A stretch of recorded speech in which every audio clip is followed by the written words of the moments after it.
고린도 후서 11장 16절부터 33절까지의 말씀입니다. 함께 읽습니다. 내가 다시 말하노니 누구든지 나를 어리석은 자로 여기지 말라. 만일 그러하더라도 내가 조금 자랑할 수 있도록 어리석은 자로 받으라. 내가 말하는 것은 주를 따라 하는 말이 아니요 오직 어리석은 자와 같이 기탄 없이 자랑하노라. 여러 사람이 육신을 따라 자랑하니 나도 자랑하겠노라. 너희는 지혜로운 자로서 어리석은 자들을 기쁘게 용납하는구나. 누가 너희를 종으로 삼거나 잡아먹거나 빼앗거나 스스로 높이거나 뺨을 칠지라도 너희가 용납하는도다. 나는 우리가 약한 것 같이 욕되게 말하노라.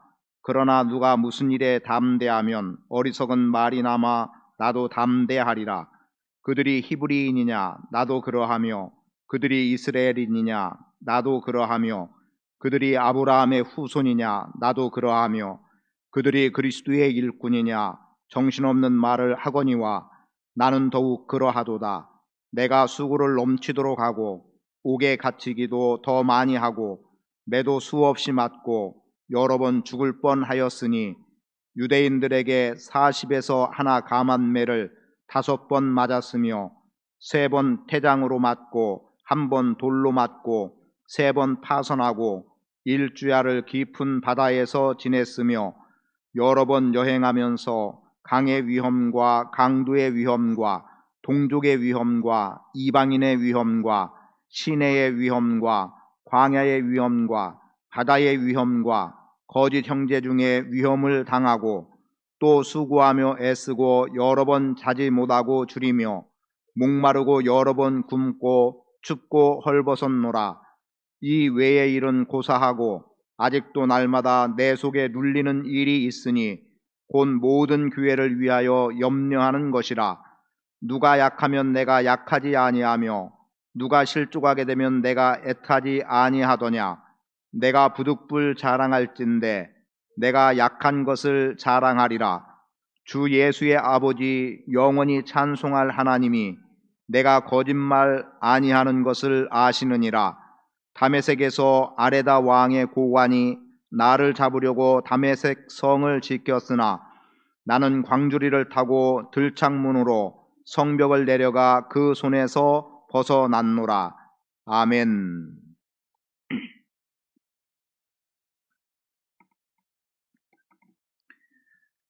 사도 바울은 오늘 본문의 말씀 속에서 어리석은 자로 자처한다고 말합니다.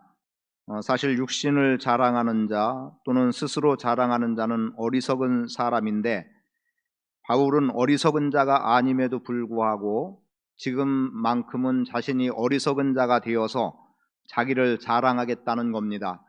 사람들은 자기 자랑 속에 있고 스스로 자랑하는 것을 높이 평가하고 그리고 그렇게 자랑하는 것을 말 그대로 자랑스럽게 여기고 있지만 바울은 자기 스스로에 대해서 어리석다고 말하고 있었던 것은 그리스도만을 자랑했기 때문에 오히려 사람들이 보기에 너 자신에 대해서는 자랑할 것이 그렇게도 없더냐라는 말이 들려질 만한 모습이었죠.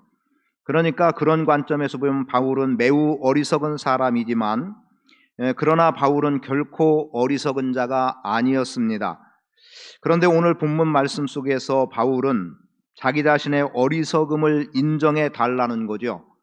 사실은 자기 자신의 어리석음보다는 결코 어리석지 않음을 인정해 줘야 되는데 사람들은 그것을 인정하려고 하지 않으니까 바울은 자기 스스로가 일컬어서 말을 하기를 너희가 나를 어리석은 자로 여기지 말라.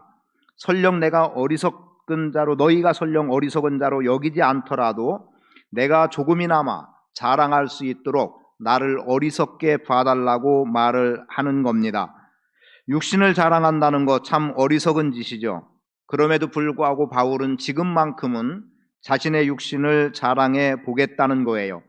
그래서 18절에 말씀하기를 여러 사람이 육신을 따라 자랑하니 나도 자랑하겠노라.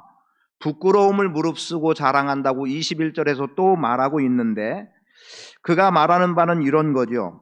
왜 내가 지금 부끄러움을 무릅쓰고 너희에게 나를 자랑하냐면 너희는 지혜롭다라고 스스로 말하고 서로 지혜롭게 인정하고 있으면서 왜 어리석은 사람들의 것은 잘도 용납하고 있느냐라는 거죠.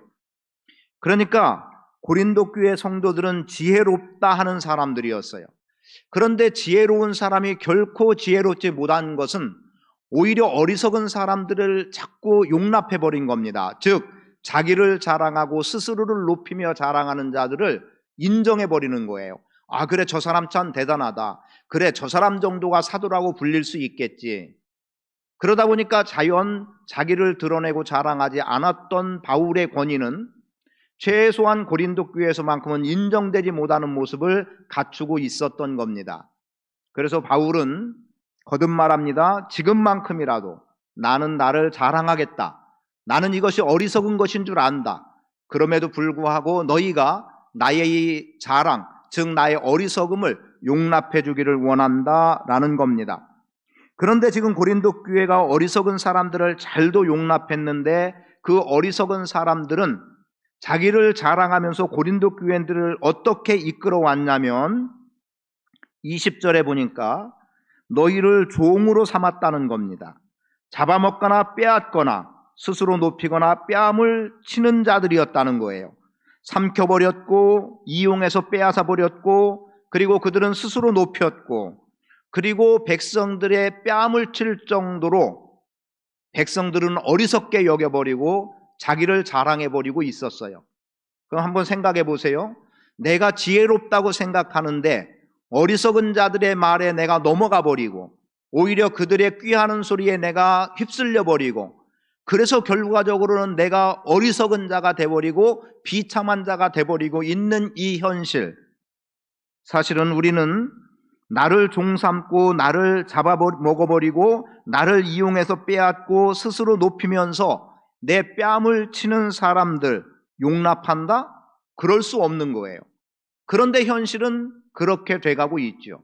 지금 우리가 살아가고 있는 이 시대가 얼마나 어리석은 것에 무너지고 어리석은 것에 넘어가고 어리석은 것에 유혹당하는 진짜 어리석음 속에 살아가는 사람들이 얼마나 많이 있는지 모릅니다. 참 부끄러운 일이지만 오늘 크게 드러났던 내용 하나가 있었습니다. 그게 뭐였냐면 인천에 있는 어떠한 교회에서 5조를 놓고 기도하라는 거예요. 금액입니다. 5조 원이에요. 그리고 하나님이 10만 평을 주신다고 했다는 거예요. 그래서 이것에 대해서 탐사이다? 뭐 이렇게 표현된 것 같아요. 거기에서 그것을 추적해냈는데 그 교회에서 출교당한 사람 내지는 그 교회에서 나온 사람들의 인터뷰를 접했어요. 여러분, 내용을 제가 상세하게 접해보진 않아서 사실적인 여부를 얼마나 표현할 수 없기 때문에 이것을 드러내놓고 이야기할 수는 없겠지만 그러나 그게 분명히 사실일 거라고 믿어져요. 왜냐하면 그 내용의 끝부분을 또 결론이 뭔가 대략 보았더니 이제 뭐 새로운 예배당을 준비한다고 그러고 그리고 또 그렇게 성도들을 미혹했다면 미혹이고 성도들을 어리석은 자로 취했다면 어리석은 자로 취하고 있었던 그 부분에 대해서 인터뷰를 거절하고 있는 것들을 본다면 아마도 사실이 아닐까 싶은 거예요. 그리고 또 사실이니까 방송에서 그만큼 드러냈겠죠. 그럼 우리의 생각은 어떻습니까? 아니, 요즘에 어느 시대인데 이런 것에 넘어가지?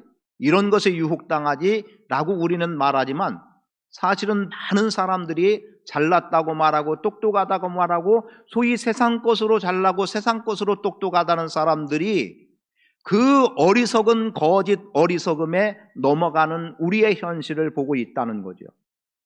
그러면 지금 고린도 교회만 그러냐? 우리가 그렇다고 한다면 어찌 보면 고린도 교회는 더 그럴 만했어요. 특히 헬라의 문화를 접했던 사람들은 어떻게 보고 있냐면 철학적인 사고를 가지고 철학적인 말을 하는 사람들에게 마음이 휩쓸렸습니다. 그래서 얼마나 언변이 좋으냐에 따라서 그 사람의 위대함을 말하고 있었다는 거죠. 그러니까 나를 자랑하는 사람들 말에 혹하고 넘어가고 그 사람 내면을 보면 그게 거짓인데도 불구하고 그러한 거짓의 여부를 분별하지 않고 아, 이 사람이 이렇대, 저 사람 말하는 거 보니까 참 들을만해. 야, 저 사람 대단하다. 이렇게 취급하고 용납해 버렸던 겁니다. 그렇게 볼 때 바울의 입장에서는 얼마나 속상하고 마음이 아팠을까요? 그 뒷부분에 가면 이런 표현이 나오죠.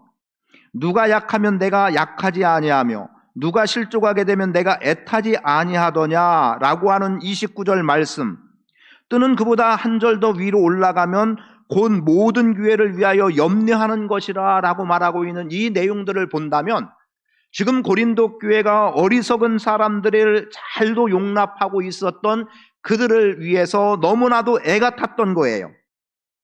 도대체 왜 이래야 되느냐는 거죠.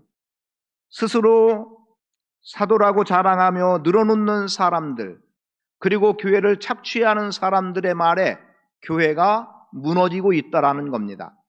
그래서 바울은 여기쯤에서 그러면 그들이 자랑하는 범주처럼 나도 나를 자랑해 보겠다고 하는데, 우리가 잘 알고 있듯이 바울의 자랑은 실상 아무도 따라가지 못해요. 제가 오늘 본문 말씀을 여러 번 읽어 나가면서 무슨 생각을 했냐면, 이 표현도 사실은 너무 부끄러운데 사도 바울의 10분의 1이라도 닮았으면 좋겠다.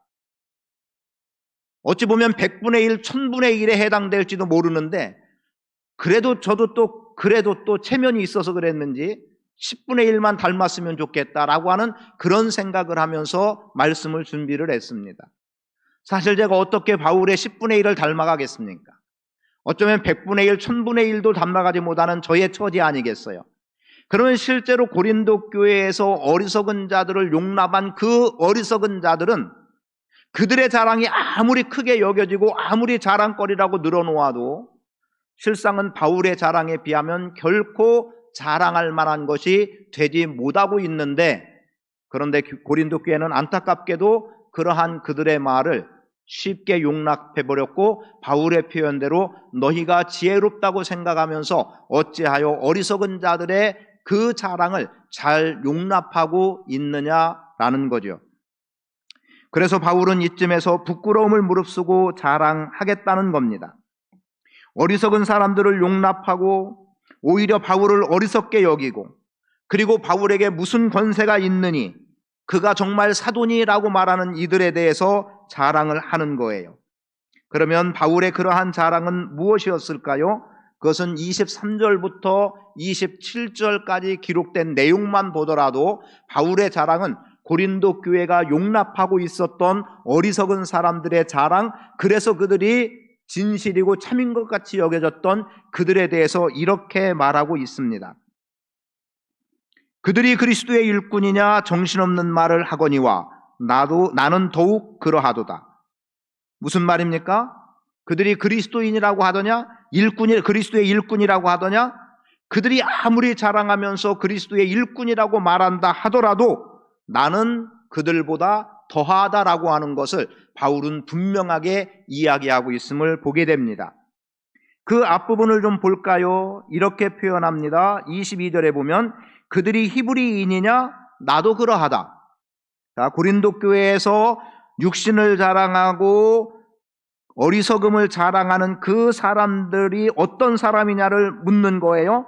그러면서 용납한 그들과 나를 비교해도 좋겠다는 거죠. 그들이 히브리인이냐 나도 히브리인이다. 그들이 이스라엘이냐 나도 이스라엘인이다. 그들이 아브라함의 후손이냐 나도 아브라함의 후손이다. 그리고 이제 결정타를 하나 먹이는 거예요. 그들이 그리스도의 일꾼이냐 나도 그러하다. 그런데 여기에 덧붙인 말이 뭡니까? 정신없는 말을 하거니와 나는 더욱 그러하도다. 이것을 이렇게 표현해 볼 수 있어요. 그들이 자랑하는 그것도 정신없는 거라고 말할 수도 있지만, 내가 정말 정신없는 자같이 그들보다 더 그러함을 내가 말하고 있다는 겁니다. 그러면서 뭐라고 하죠? 같이 읽어볼까요? 설명 안 드릴 테니까 같이 읽어봐요. 23절 나는 더욱 그러하도다. 거기서부터 읽습니다. 시작. 나는 더욱 그러하도다.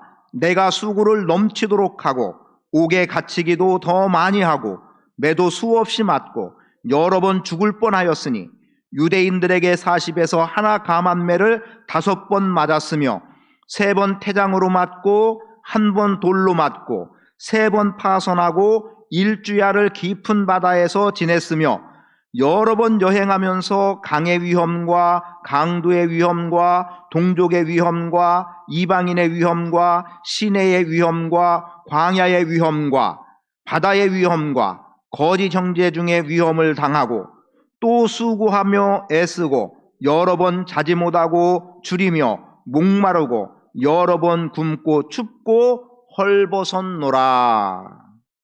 여러분, 지금 고린도 교회에서 자기를 자랑하는 그들, 우리가 오히려 바울보다 낫다라고 말하는 그들이 바울이 당하고 있는 이 고난을 한 번이라도 겪어봤냐는 거죠. 바울이 여기서 여행이라고 말하는 것은 복음 전도의 여행입니다. 그냥 어디 세상 즐거움으로 관광하러 다니는 게 아니에요. 그런데 그런 가운데 복음 때문에, 그리스도 때문에 그가 엄청난 고난을 당하고 있는 내용들을 여기에 다 집약해서 모아놓은 거예요. 그래서 실상은 네가 사도냐라고 도전하는 사람들 앞에 내가 사도다, 내가 사도됨의 증거는 이러하다.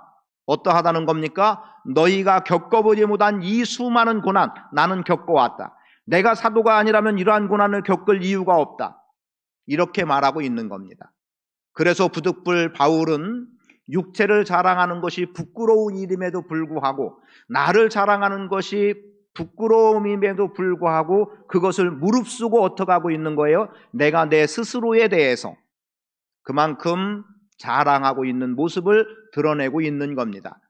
이 말씀은 자신이 자기를 자랑하기 위한 목적이 아니라 자기를 자랑하는 사람들에게 너무나도 쉽게 넘어가고 있는 그들에게 경각심을 불어넣어주는 것이고, 그리고 정말 참다운 사도라면 그리스도로 인한 고난을 감당하는 자들이다, 교회를 위하는 자라고 한다면 너희를 속여 취하고 빼앗고 너희를 잡아먹고 하는 일련의 이런 행동들이 아니라 오직 복음 때문에, 오직 교회 때문에 고난을 당하는 자가 참된 그리스도의 일꾼이라고 하는 것을 선언하고 있는 겁니다. 저는 여러분들도 굳이 교회 안에서 무엇인가를 자랑해야 된다고 한다면 굳이 자랑할 일은 없겠지만, 그럼에도 불구하고 해야 된다면 내가 주님을 위해서 이만큼 헌신하고 이만큼 했다, 즉 사람들이 보기에 우러러 볼 만한 것들에 대한 자랑보다는 내가 주님 때문에 이만큼 참았고 이만큼 모욕을 당했고 내가 한마디 내뱉으면 그냥 완전히 역전돼서 상대방을 좀 더 깔아 뭉갤 정도의 상황이 된다 하더라도 내가 그냥 당하고 내가 어리석어졌고 내가 손해를 받고 오히려 그런 것들이 오늘 우리 안에 자랑으로 나타날 수 있으면 좋겠습니다. 오늘도 한 분이 그랬어요. 요목조목 다 따져서 상대방에게 그걸 그대로 말하면 상대방은 나한테 할 말이 없을 거라는 거예요. 그럼에도 불구하고 다 그걸 그냥 당해왔다는 거죠. 그냥 받아줬다는 거죠. 용납했다는 거죠. 왜요? 그것이 오히려 교회가 조용할 수 있는 일이고, 그것이 오히려 그리스도를 욕되게 하지 않는 일이고, 그리고 그렇게 함으로 인해서 또 상대의 면을 나름대로 살려주는 이유도 있었고. 여러분은 어떠하시겠습니까? 나 이만큼 뭐 했어? 나 이만큼 뭐 했어? 누구라도 야 대단하다라고 할 만한 이것에 대한 자랑이 아니라 내가 이만큼 주님 때문에 침묵했고, 이만큼 내가 고통을 당했고, 이만큼 눈물을 흘렸고, 이만큼 금식하고, 이만큼 기도했고, 오히려 이것이 교회를 위한 것 때문에 그렇게 자랑해도 자랑할 만한 삶이 되기를 바랍니다. 좀 씁쓸했어요. 바울이 이렇게 표현한 것, 자랑이 아니기 때문에 씁쓸했어요. 씁쓸했다는 것은 마음이 아팠다는 얘기입니다. 정말 이렇게 할 수밖에 없었던 바울, 그리스도만 자랑 삼는 것을 자랑으로 여겼던 바울이 굳이 나를 드러내야만 했던 이 현실이 얼마나 씁쓸했을까? 그리고 그렇게 자랑하는 동안 얼마나 부끄럽다는 생각을 스스로 했을까?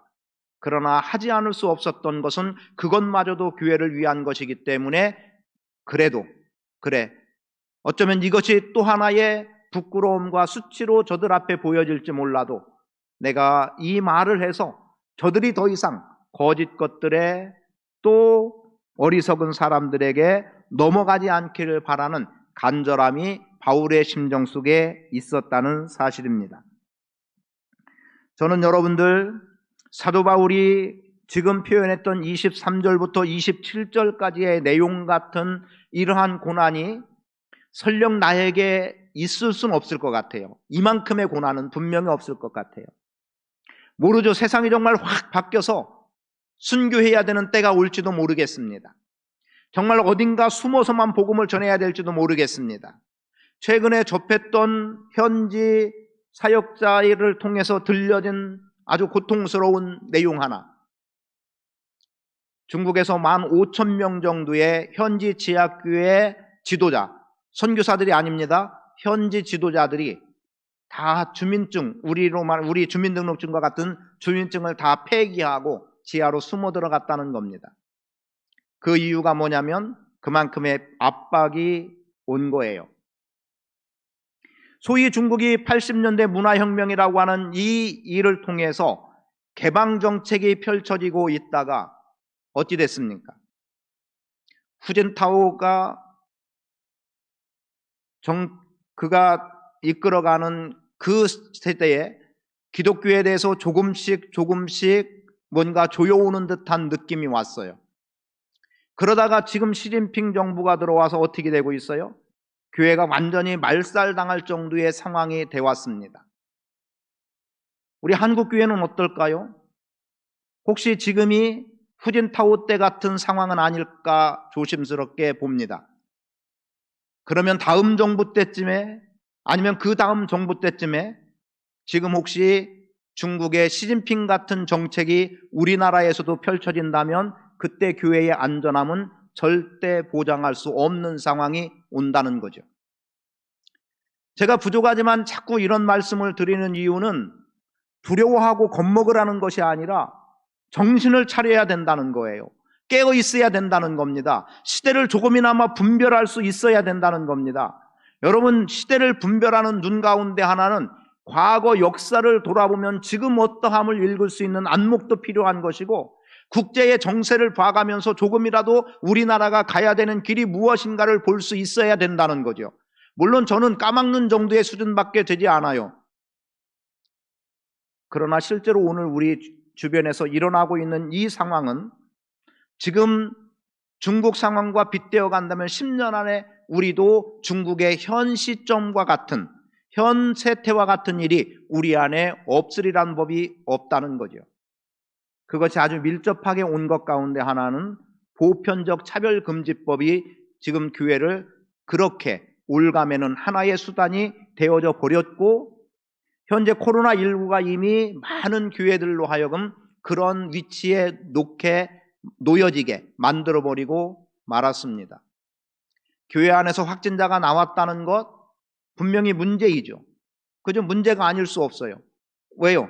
잘 대처하지 못했다고 말할 수도 있어요. 그러나 교회에서 스스로 확진자가 생겨납니까? 교회 다니는 어떤 사람이 다른 곳에서 자기의 정상적인 활동을 하던 가운데 어디선가 확진이 됐고, 그리고 예배에 마침 참여했는데 그가 나중에 보니까 확진자가 된 거예요. 감염된 사람이에요. 그래서 여기를 조사해 봤는데 여기서 교회 안에서 더 이상 나오지 않으면 그것으로 모든 게 종결돼야 되는 건데, 그런데 교회에서 나왔다고 교회 발이라고 이렇게 말한다면 이 사람은 어디 뜬금없이 어디에서 불쑥 생겨버린 건가요? 그래서 우리는 부당하다고 하는 겁니다. 얼만큼 제한을 하고 여기에 단순히 부당하다고 말하는 게 아니라, 여러분 생각은 안 그렇습니까? 여러분 가정에서 그냥 아무것도 접하지 않았는데 여기서 코로나19가 그냥 자생할 수 있을까요? 그렇게 확진될 수 있을까요? 어디선가 활동하다 들어온 거예요. 그런데 왜 니네 집 이게 되느냐는 거죠. 저도 어쩌면 편협한 생각일지 모르겠습니다만 지금 돌아가는 분위기들이 그러한 것들을 보여주고 있기 때문이에요. 오늘 우리는 정말 주님 은혜 속에서 살아가는 것을 고백해야 됩니다. 주님 아니고는 살 수 없음 또한 믿음으로 의지하고 나가야 됩니다. 그래, 교회가 자꾸 이렇게 세상적으로 시끄러우니까 그래, 교회 다닌들 뭐 다냐 하고 오히려 교회를 피하고 떠나는 사람들이 교회 안에서 나오기도 하지만 사실은 그보다 더 어리석은 결정과 어리석은 판단은 없는 거예요. 오히려 이러한 위기라고 여겨지는 상황 속에 하나님을 더욱더 의지해야 되고, 하나님께서 불쌍히 여겨주시고 긍휼의 은혜를 베풀어 주셔서 이 위기로부터 벗어나게 하시고 우리 안에 염려와 두려움이 엄습해서 도무지 어찌할지 모를 것 같은 상황에 하나님께서 지극히 담대함을 주셔서 견뎌나가고 이겨나갈 수 있는 은혜를 주심을 바라고 나갈 수 있음이 오늘 우리의 믿음의 자세여야 합니다. 다시 한번 말씀드려 봅니다. 바울에게 부끄러움이 있었을까요? 실상은 없었던 거예요. 굳이 있다고 한다면 육체를 위해서, 자신의 배를 위해서 취하고 모으는 자들의 자랑같이 바울은 그렇게 자랑하지 않았다는 겁니다. 취하지도 않았지만, 육체를 위해 살지도 않았지만, 그렇게 자랑하는 사람들 같이 바울도 자랑했더라면 지금 자신의 그 아픈 마음을 표출할 이유가 없었어요. 그런데 사람들은 자기를 자랑하는 것만을 좋아하다 보니까 바울은 결국은 자신을 그렇게 표현해냈던 겁니다. 바울이 약하다고 표현한다면 사실은 속이고 빼앗고 자신의 것으로 취하지 않은 것이 약함이었고, 능력이 없으니까 그러지 못한 것 아니냐라고 사람들은 말할 수 있지만 능력이 없었던 것이 아니라 바울은 오직 복음이었습니다. 요즘 같으면 그러죠. 아니, 당신 것부터 챙기고서 그리고 남을 도와야지. 자기 건 하나도 안 챙기고 어떻게 하려고. 이렇게 말하는 시대 아닙니까?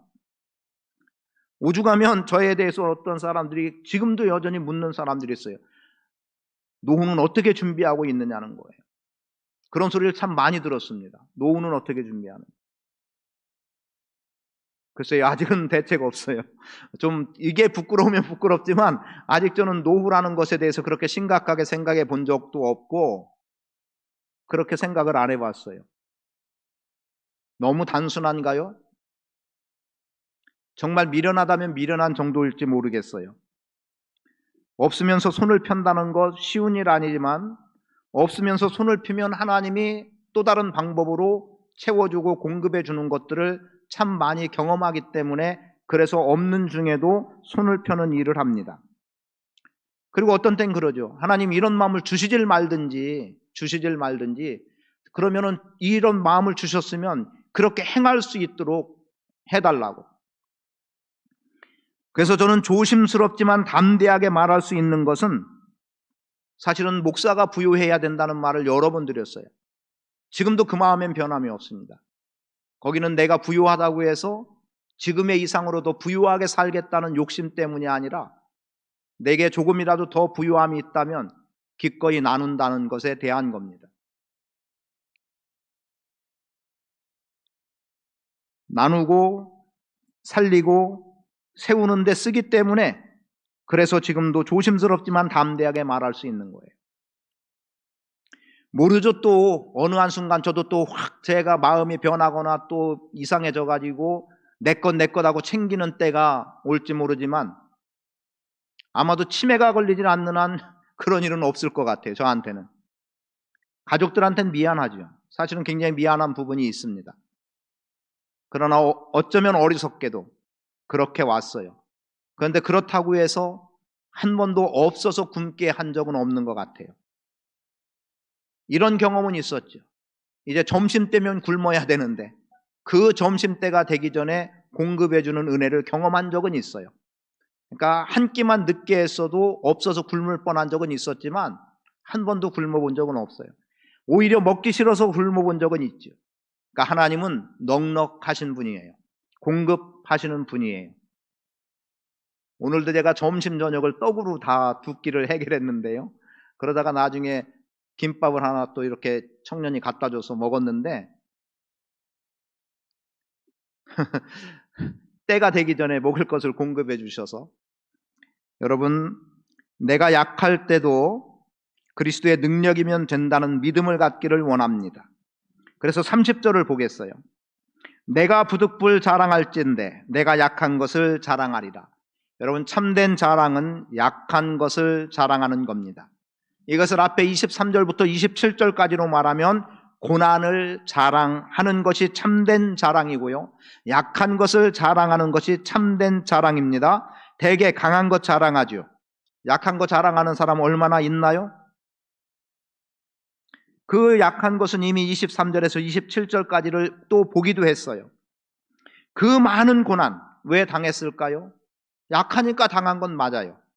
그러나 그냥 약하고 피할 수 없어서가 아니라 그리스도의 복음 때문에 스스로 그것을 받아들였던 약함입니다. 내가 약할 때도 그리스도의 능력이면 된다는 믿음, 그 믿음으로 약함 또한 자랑하기를 바랍니다. 그리고 또 참된 자랑은 28절에 기록이 되어 있습니다. 이 외에 일은 고사하고 아직도 날마다 내 속에 눌리는 일이 있으니 이 일은 고사하고는 27절 같이 뭐예요? 육체에 가해진 수많은 고통이에요. 죽음의 위기입니다. 그저 매를 맞고 죽을 뻔했던 일들, 강의 위험, 산의 위험, 강도의 위험, 동족의 위험, 이런 많은 이런 일은 고사하고 아직도 내 속에 날마다 눌리는 것이 있다는 거예요. 그 눌림이 뭐였을까요? 교회를 위하여 염려하는 겁니다. 우리 성도님들 중에도 간혹 통화하다가 느끼는 것 가운데 하나, 실제 또 한 번은 통화 중에 또 눈물을 비춰가지고, 그래서 제가 오히려 용기 아닌 용기를 또 표현을 하기도 했던 분도 있는데, 교회를 위해서 염려하는 것 때문에 눈물 흘리는 거예요. 마음의 고통인 거죠. 고통인 거죠. 어떤 한 성도의 문제이기도 하겠고, 교회 전체에 어떤 문제가 일어나진 않을까 하는 염려가 되기도 하겠고, 성도도 교회니까 그렇게 그냥 교회라고 한마디로 표현한다면 교회를 위한 염려와 근심 속에 있는, 그래서 교회 때문에 마음이 무너지는, 그래서 29절은 누가 약하면 내가 약하지 아니하며 누가 실족하게 되면 내가 애타지 아니하냐, 그래서 내가 부득불 자랑할진대 내가 약한 것을 자랑하리라고 그렇게 말하고 있는데, 교회를 위한 염려, 교회 때문에 애타는 마음, 이것을 바울은 자랑한다는 거죠. 지금 이 중에 여러분들도 대부분일 것 같아요. 이 자리에 나와 계신 여러분들 대부분이 그럴 것 같아요. 교회를 생각하면 때로는 잠이 오지 않고 때로는 밥맛이 없어지기도 하고, 그래서 울며 하나님 앞에 엎드려 간구하고 기도해야 되는 그러한 문제들을 경험해 보신 분이라면 지금 사도 바울이 말하고 있는 28절, 29절의 말씀이 조금이라도 이해가 될 겁니다. 여러분, 실제 그렇지 않습니까? 누구의 고통 때문에 내가 고통스럽게 여겨지고, 교회의 어떤 일 때문에 내가 마음이 아프고, 그래서 이런 문제들이 빨리 해결되고 속히 지나가기를 그렇게 간절함으로 바라고 있지 않습니까? 그게 교회를 위한 염려, 이것이 참된 자랑으로 나타날 수 있어야 합니다. 그리고 12장에 나와 있는 것에서 한 두 가지 정도만, 이건 설명 없이 말씀을 드릴게요. 12장 1절에 보면 이런 표현도 나와요. 무익하나마 내가 부득불 자랑하노니 주의 환상과 계시를 말하리라. 여러분, 하나님이 바울에게 주신 환상과 계시, 하나님의 말씀, 하늘의 비밀한 것을 바울로 하여금 깨달아 알게 하시고 그것으로 교회를 섬기게 하신 것을 자랑 삼았습니다. 그리고 또 어떤 말씀이 나오고 있냐면 12절에 사도의 표가 된 것은 내가 너희 가운데서 모든 참음과 표적과 기사와 능력을 행한 것이라고 이렇게 표현하고 있는 표적과 기사와 능력의 나타남 또는 능력 행함, 이것이 바울에게는 자랑이었습니다. 저는 여러분 안에 꼭 우리가 보통 말하는 환상이다, 기적이다, 이걸 떠나서라도 여러분의 삶 속에서 성도를 세워나갈 수 있는 그 마음이 주어지고 그렇게 행하는 자체가 사실은 우리에게 능력이고 기적이에요. 병든 자를 고쳤다고 하는 것 기적이겠지만, 그를 위해서 내가 기도할 수 있는 마음이 생기고 성령이 나를 그렇게 감동케 하셔서 그렇게 행하게 했다는 그 이상의 능력이 어디 있겠습니까? 저는 여러분들이 그러한 것들이 스스로라도, 혹시 필요하다면 스스로라도 자랑으로 여기면 좋겠어요. 그런 것들이 참된 자랑이어야지, 나를 내세우고 나를 높여야 된다, 나 아니면 안 된다, 다 나를 통해라, 이런 것들은 결코 자랑일 수가 없는 겁니다. 그래서 오늘 참된 자랑이라고 하는, 사실 자랑이라는 표현 때문에 자랑에 무슨 참됨이 있을까 싶었지만 바울이 정말 그리스도만 자랑했던 그의 삶 속에서 오죽하면 이렇게까지 했다라고 하는 것은 교회를 위한 것이었기 때문에, 그래서 여러분들도 자랑할 만한 것이 있다면 교회를 위한 것에 대한 자랑은 그래도 조심스럽게나마 결코 교만함 가운데 빠지지 않는 가운데 할 수 있다면 서로에게 덕이 되고 세울 수 있는 아주 유익한 자랑으로 자리할 수도 있겠다는 겁니다. 그리고 그 자랑은 다른 표현으로 말하면 아주 아름다운 간증이 될 수 있습니다.